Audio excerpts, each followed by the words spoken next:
اب میں اگلے مقرر سے درخواست کر رہا ہوں بہت ہی احترام کے ساتھ، اور وہ ہیں ہماری بہن اسلامی اسکالر معروف ذاکرہ محترمہ ڈاکٹر عالیہ طہا صاحبہ جو دہلی سے تشریف لائی ہیں.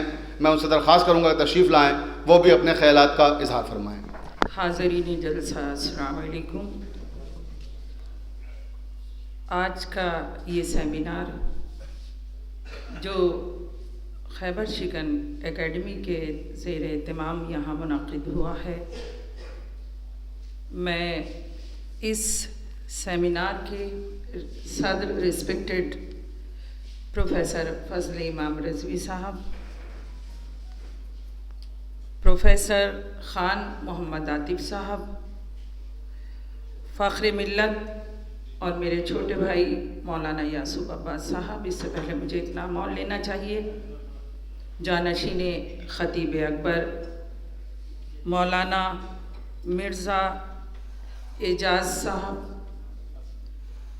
ڈاکٹر محمد ظفر حیدری صاحب، اور تمام سامعین حضرات، آج کے اس مذاکرے میں سب سے پہلے میرے بھائی یاسوف نے ناظم جلسہ کے سامنے ایک عرضی رکھ دی کہ مجھے پورا وقت دیا جائے، لیکن اس عرضی کو بھی ناظم جلسہ نے یہ کہہ کر رد کر دیا کہ وہ حساس ہیں اور خود احساس رکھتے ہیں.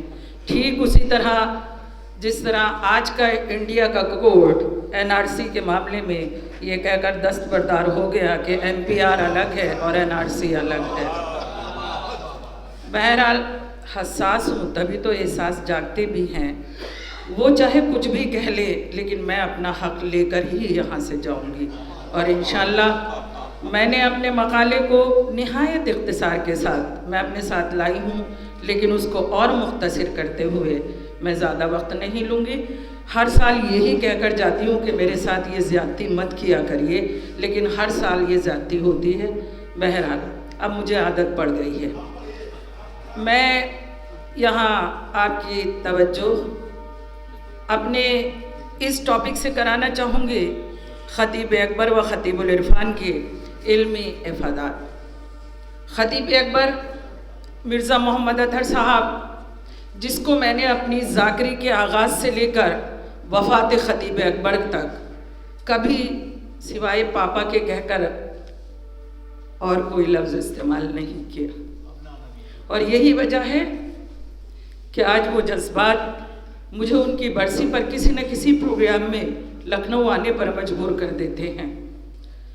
اس کے بعد آج ایک کمی جو مجھے بہت زیادہ محسوس ہو رہی ہے وہ خطیب العرفان مرزا محمد اشفاق صاحب شوق لکھنوی کی ہے، جو ہمیشہ اس جلسے میں رہتے تھے اور ہمیشہ میرے مقالے کے بعد میرے پاس آن کر یہ ضرور کہتے تھے بیٹی تم نے حق ادا کر دیا. آج وہ آواز بھی ہمارے درمیان نہیں رہی. بہرحال یہ خراج عقیدت ان دو عظیم شخصیات کو ہیں. خطیب اکبر مرزا محمد اطہر صاحب اور خطیب العرفان مرزا محمد اشفاق صاحب سے آپ حضرات اس خانوادے سے واقف ہیں، اس لیے میں اس بات کو دہراؤں گی نہیں. خطیب اکبر اور خطیب العرفان دونوں ہی نے نہ صرف خطابت سے دنیا کو فیض پہنچایا بلکہ دونوں کا ہی اردو ادب سے بہت گہرا رشتہ رہا. خطیب اکبر نے بھی سلام بھی کہے، نوحے بھی کہے. حالانکہ وہ دوسری بات ہے کہ اپنی خطابت میں مصروف رہے، کم وقت ملا لیکن جب وقت ملا خوب کہا.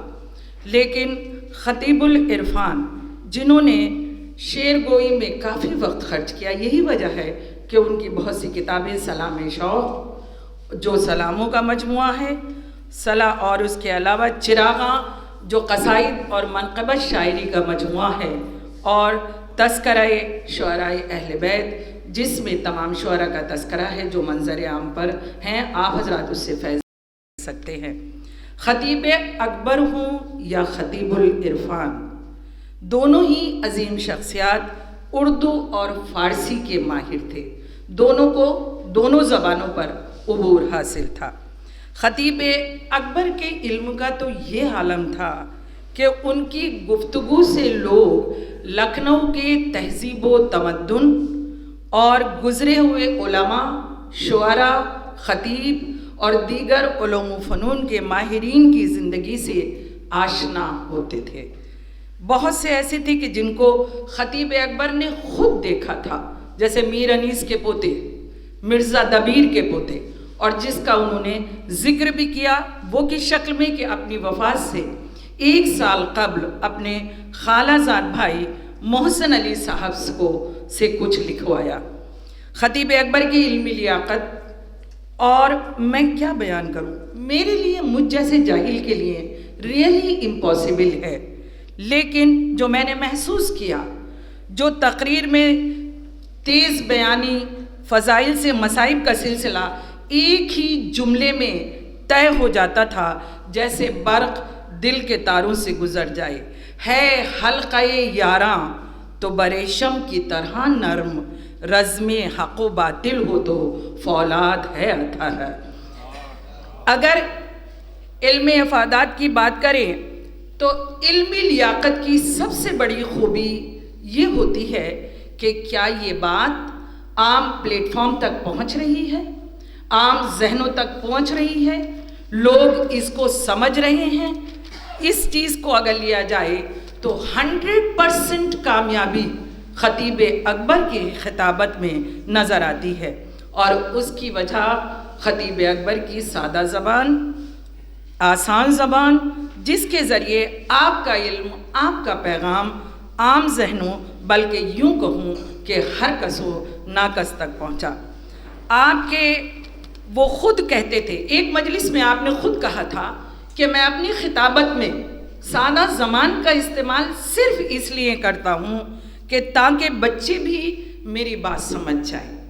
ایک اتنے عظیم خطیب، یعنی جنہوں نے عام زبان میں، اگر وہ چاہتے تو علمی لیاقت کی کمی نہیں تھی، اردو کے دقیق الفاظ، اردو کے دقیق محاورے اور اتنی دقیق لینگویج کا اردو کی سہارا لے سکتے تھے، لیکن اس سے کیا ہوتا؟ بات عام نہیں ہوتی، مطلب حل نہیں ہوتا۔ خطیب اکبر نے اپنی خطابت میں انگلش کے ورڈز کا بھی یوز کیا، سینٹنسز کا بھی یوز کیا، اصطلاحات بھی آپ نے یوز کی، تاکہ وہ بات آج کی نیو جنریشن اور نوجوان نسل تک پہنچ سکے۔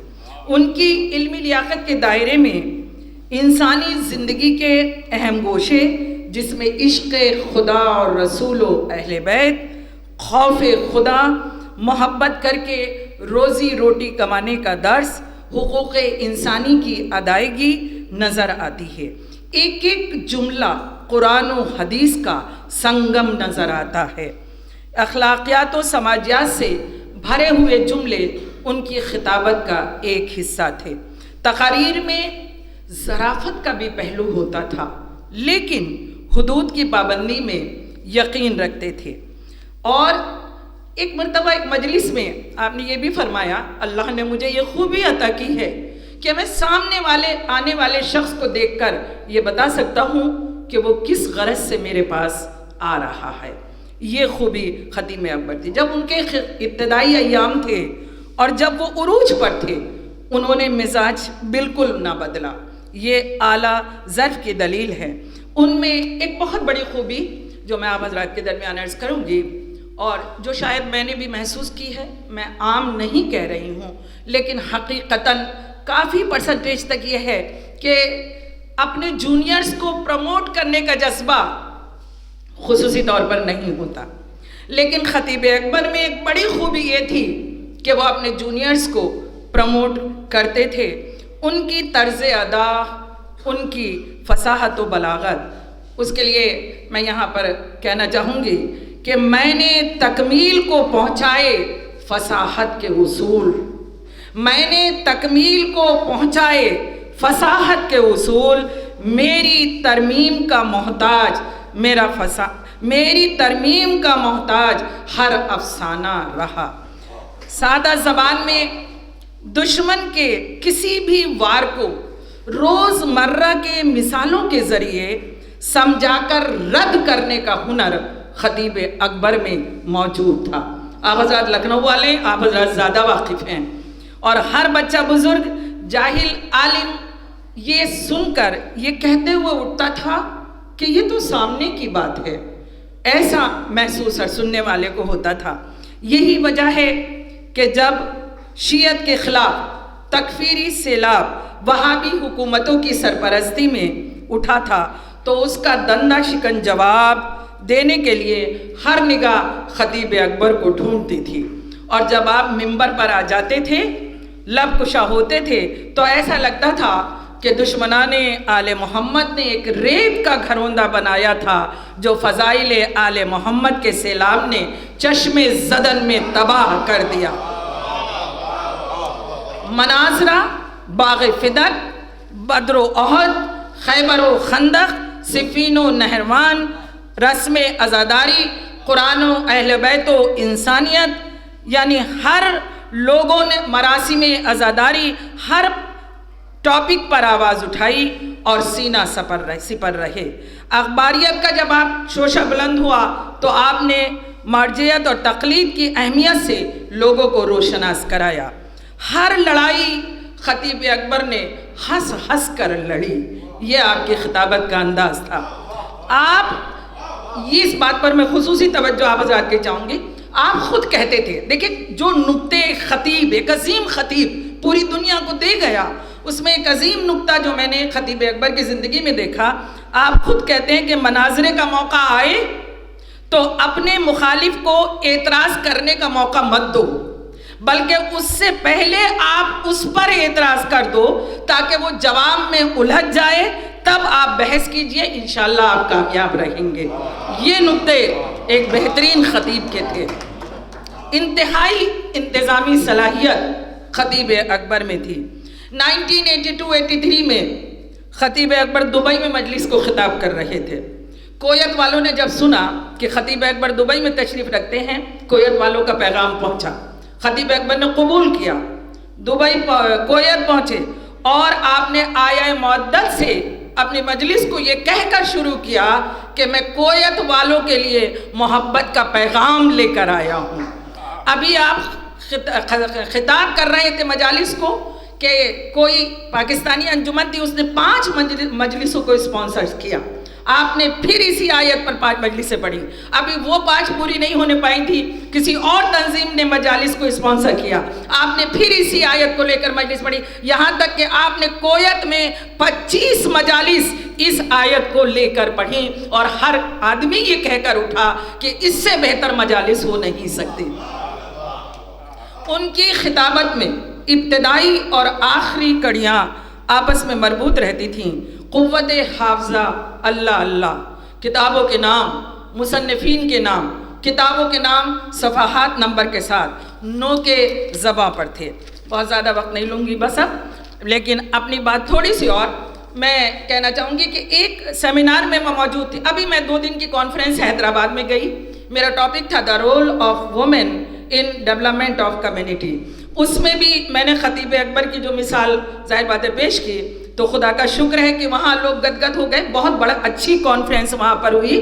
ایک اور سیمینار میں مجھے شریک ہونے کا موقع ملا جہاں میں نے ڈاکٹر قلب صادق صاحب کو یہ کہتے ہوئے سنا، اور انہوں نے ان کی علمی لیاقت پر روشنی ڈالتے ہوئے کہا کہ ایک بار دبئی میں قرآن کی سب سے چھوٹی آیت اہدنا الصراط المستقیم کو لے کر آپ نے مجلس پڑھی دبئی میں خطیب اکبر نے، اور جب 10 مجلسیں پڑھ چکے تو ایک اور عشرہ تھا جہاں کسی اور ذاکر کو خطاب کرنا تھا۔ اتفاق ہے کہ وہ کسی وجہ سے وہ تشریف نہیں لا پائے۔ لوگوں نے خطیب اکبر سے درخواست کی، سادگی کا عالم یہ تھا، آج کے دور میں اگر کوئی خطیب یہ سن لے یہ مجلس فلاں کو پڑھنی تھی اب مجھے ملی ہے، تو وہ سوچیں گے میرے لیے یہ بہت شرم کی بات ہے، یعنی وہ نہیں اس کو قبول کرتے۔ لیکن خطیب اکبر کی سادگی کا عالم، خطیب اکبر ناٹ خطیب، خطیب اکبر کہ جب 10 مجلسیں پڑھ چکے اور مولانا کسی وجہ سے تشریف نہیں لے گئے تو آپ نے ان کی درخواست کو قبول کیا، اور پھر اسی آیت پر، اسی آیت کو جو پہلے عشرے میں پڑھا تھا اسی آیت کو لے کر پھر 10 مجالس آپ نے پڑھی۔ لوگ پہلا عشرہ بھول گئے۔ اتفاق میں تو یہی کہوں گی کہ شاید اس پیکر کو عملی طور پر